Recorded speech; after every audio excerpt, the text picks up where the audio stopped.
Assalamualaikum warahmatullahi wabarakatuh. Kami dari kelas 11 MPLB 3 akan merekomendasikan tempat wisata religi di daerah Demak, yaitu Masjid Agung Demak. Di sini saya dan rekan-rekan saya akan memperkenalkan diri terlebih dahulu. Saya Takin. Saya Eviana Dian Puspitasari. Saya Aska Sudara Hawati. Saya Marifatul Iza. Saya Gita Valinde. Saya Indah Sukmawati.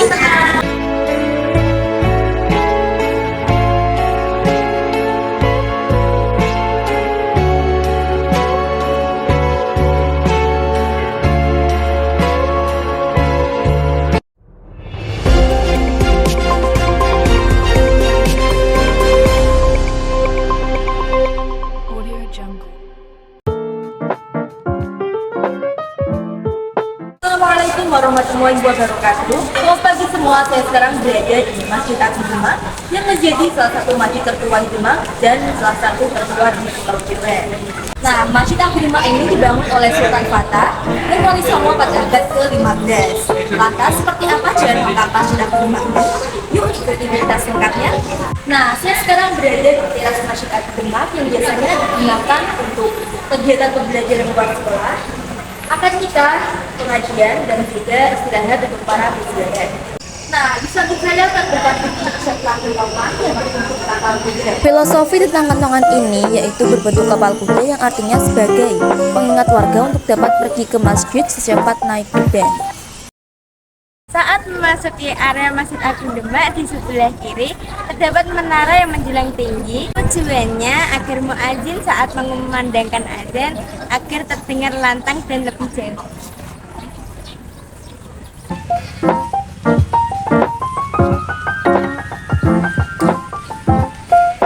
Dari gerbang utama sebelah kanan terdapat sebuah situs kolam wudhu yang saat ini hanya dijadikan spot foto. Konon, kolam wudhu ini dulunya digunakan sebagai kolam berwudhu Wali Songo dan para santri Raden Patah. Situs ini juga digunakan untuk sayembara untuk menentukan Sultan keempat Kesultanan Demak. Nah, kita beralih ke area dalam Masjid Agung Demak. Yuk kita masuk. Satu keunikan dari masjid ini adalah adanya 4 tiang utama yang dibuat oleh 4 wali, di antaranya Sunan Bonang, Sunan Gunung Jati, Sunan Ampel, dan Sunan Kalijogo. Tiang ini memiliki makna filosofi yang mendalam tentang persatuan dan kekuatan umat Islam yang berasal dari berbagai suku dan latar belakang. Dari 4 tiang tersebut, tiang buatan Sunan Kalijogo dikenal dengan istilah Soko Tatal, yang dimana tatal ini artinya kumpulan dari serpihan kayu yang digabung dan dirangkai menjadi satu tiang yang utuh. Nah, bagian lainnya dari dalam Masjid Agung Demak ini juga terdapat Maskuroh yang terletak di sebelah kiri pasujudan imam lurus dengan dampar kencana. Maskuroh ini dibangun oleh KRMA Aryo Purbaningrat. Tiang terbuat dari kayu jati dan berukir kerawangan, jambangan, bunga, dan sulur. Terdapat 10 buah jendela dan 2 pintu dengan dihiasi kaca patri. Maskurah ini dulunya juga digunakan untuk para pemimpin Demak untuk menenangkan diri dan juga beribadah. Kemudian, peninggalan dari para Kesultanan Demak yang lainnya yaitu adanya dampar kencana yang terletak di sebelah tempat imam. Dampar kencana ini merupakan peninggalan kerajaan Majapahit yang berwujud singgasana. Dahulunya, kursi kuno ini merupakan singgasana Raja-Raja Majapahit.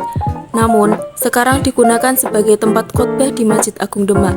Dampar kencana juga merupakan bukti kemenangan Raden Fatah saat Demak menyerang Majapahit yang dibantu oleh Wali Songo. Nah, sekarang kita berada di kompleks pemakaman para Kesultanan Demak. Yuk kita masuk.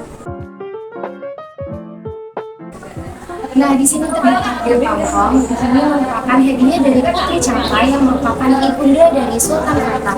Sebagian besar para peziarah meyakini bahwa air dari kentongkong berkhasiat.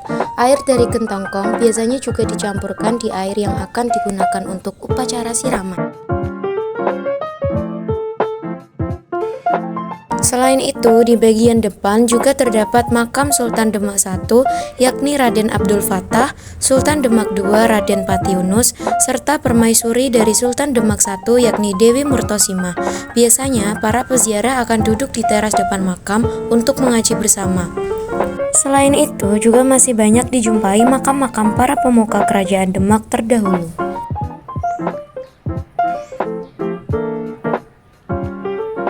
Sekarang kita akan beralih ke pintu keluar di mana kita akan menemui beberapa pedagang oleh-oleh khas Demak. Ayo ikuti saya.